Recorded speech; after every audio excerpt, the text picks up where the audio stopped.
Hi, and welcome to another Genshin video. And I'm back with another team build guide, and this time it's a double whammy with two freeze comps using the current 5-star character banner, Childe, aka Tartaglia, featuring my waifu, Ganyu. Starting off with the less serious team, we have FrostChilde family consisting of the Husbando Childe, the waifu Ganyu, and their not really two cryo daughters, Qiqi and Diona. That's right, 3 cryo characters in one team.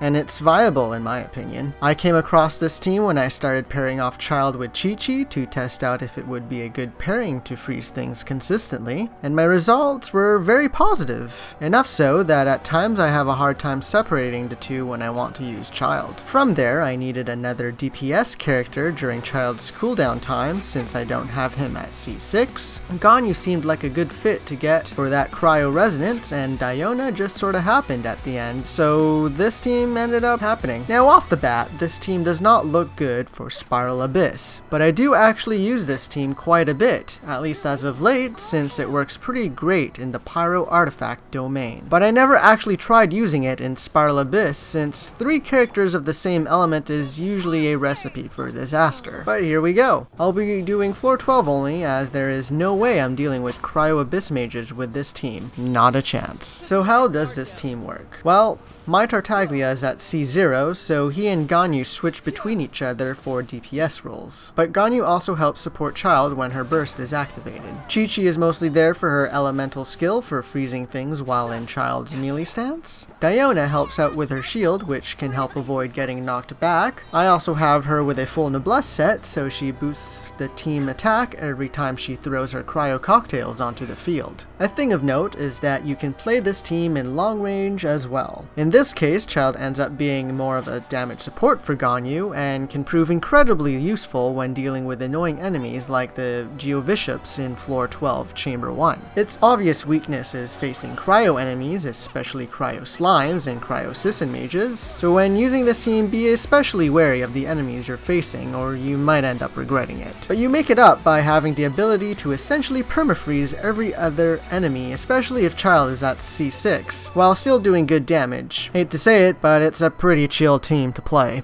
Despite the lackluster results you get in the current Spiral Abyss, I still like using this team and will use it quite a bit in the overworld. It uses some of my favorite characters in the game so far, and it is still pretty effective when I'm doing most of my daily routine. It can also be a permafreeze Childe team if you have Childe at C6, and to me that is a very strong team, as you basically won't be taking any damage while dishing out damage yourself.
But how can I make this team more viable for Spiral Abyss and potential harder content? Well, I present to you FrostChilde 2.0, a child of fire and ice. I have to say this team was a godsend for me, as it helped me get my very first clear of floor 12 of Spiral Abyss. Keeping the main damage dealers, Childe and Ganyu, the two Cryo Kids are replaced with Xiangling and Bennett, giving this team the Pyro Resonance, and opening up more elemental reactions with Melt and Vaporize, some of the strongest reactions in the game currently. As with the previous team, Childe and Ganyu are used to freeze enemies, this time solely with Ganyu's burst, and I still switch between the two as my DPS. Xiangling is mostly used as a burst support, dropping Goba between my cycles to get some extra particles and to reduce pyro resistance on enemies. Bennett is my healer and buff support and will stay on the field if I want to build Xiangling's burst up with his E-skill. As for their builds, Childe has a Viridescent Hunt and a 4-piece Heart of Depth set.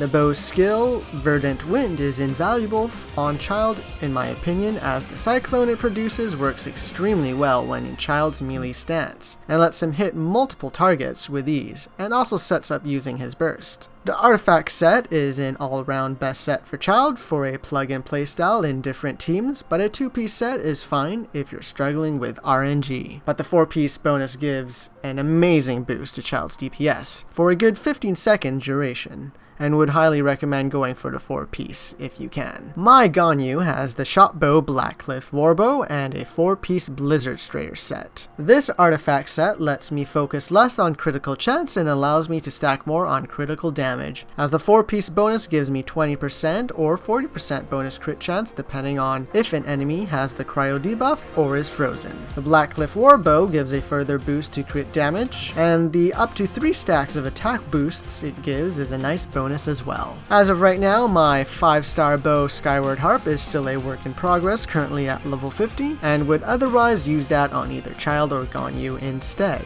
Moving on to Bennett, I have a pretty standard support build on him. A 4-piece Noblesse to help with the team's attack alongside his burst. Meanwhile, the choice of using Festering Desire on him is completely out of aesthetics, as having a cursed sword wielded by a character with the worst luck just seems too fitting not to. That being said, the energy recharge it provides is very beneficial for support Bennett. Getting his burst up quickly is never a bad thing. I used to have HP percent as the main stats on his artifacts, and when he's my only healer on the team I find it to be quite helpful. But I have recently given him a Pyro Goblet and an attack percent sand so that he can provide a little more damage when spamming his elemental skill. And so far I'm enjoying the extra damage, and not noticing any lack of healing. My Xiangling is the same as my previous video, a support with Prototype Star Glitter to get her burst up sooner, and 4-piece Witch set for more reaction damage. On this team, Xiangling doesn't get much field time, as I tend to just send out Goba or just use her Pyronado and switch her right up. I may quickly switch into her to absorb elemental particles to get her burst a little quicker, if given the chance, and if I have to sacrifice someone, she'd be the one I would pick, if it comes to it. This team being fairly new to me, I have not stuck to any particular cycle, and I tend to play around a bit and kinda just go with how the fight unfolds, or just panic every time a Geo Bishop jumps into the air towards me or does the Sonic rollout. But here are some suggested strategies you can do. Range mode. Use Childe and Ganyu's aim shot, switching between the two to freeze your enemies. I tend to start floor 12 chamber 1 like this. Benny Boy and Xiangling, although having no field time, still support your team with their resonance, so they aren't completely useless. Freezing enemies allows you to stay in long range longer, and you can further extend this by sending out Ganyu's Ice Flower and running away for a bit. If you can, you could also use Bennett's Burst and try and stay within the Pyro field, and even if you can't, you're still getting an attack boost from activating the 4-piece Noblesse effect, so it isn't a complete loss if you can't. However, I tend to save Benny's Burst for close range and to heal. Melee mode. Ganyu Burst, send out Goba, Pyronado. Benny Burst, uses E if in range. Childe range burst, melee stance, and wipe the floor as much as possible. Try not to stay in melee form for more than 10 seconds though, if you're able to keep track that is. I usually wait for Pyronado and Benny's burst to end as an indicator. From there it's Ganyu's Ice Flower and create some distance and do range mode while I send out Goba and use Benny's E to build up particles to use bursts all over again. With this team, I believe I don't need to make any major changes or suggestions, but to make it more optimal, I would need RNGesus to bless me with better weapons, although now I guess I have Skyward Harp,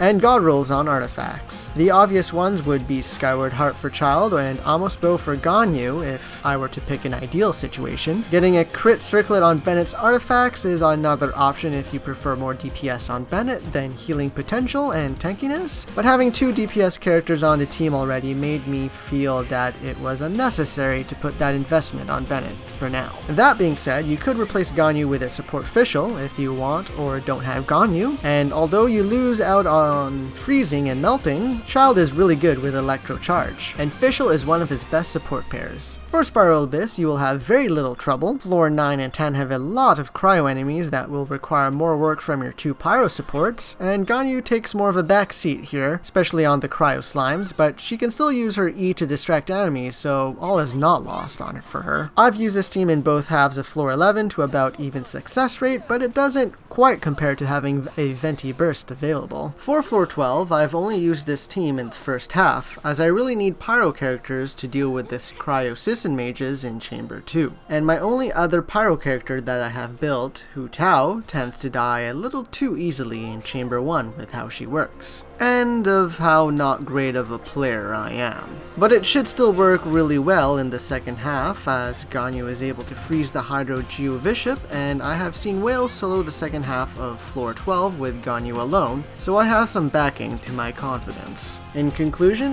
this is a good team. The ability to freeze prevents taking damage, and with pyro characters you are able to do the 2 best elemental reactions with Vaporize and Melt, and should be one to consider if you are having trouble clearing Spiral Abyss. So, what do you think of FrostChilde? Will you try it? Let me know in the comments down below, and let me know how it goes. And that will be all. Thank you for watching, and until next time, adieu and goodbye.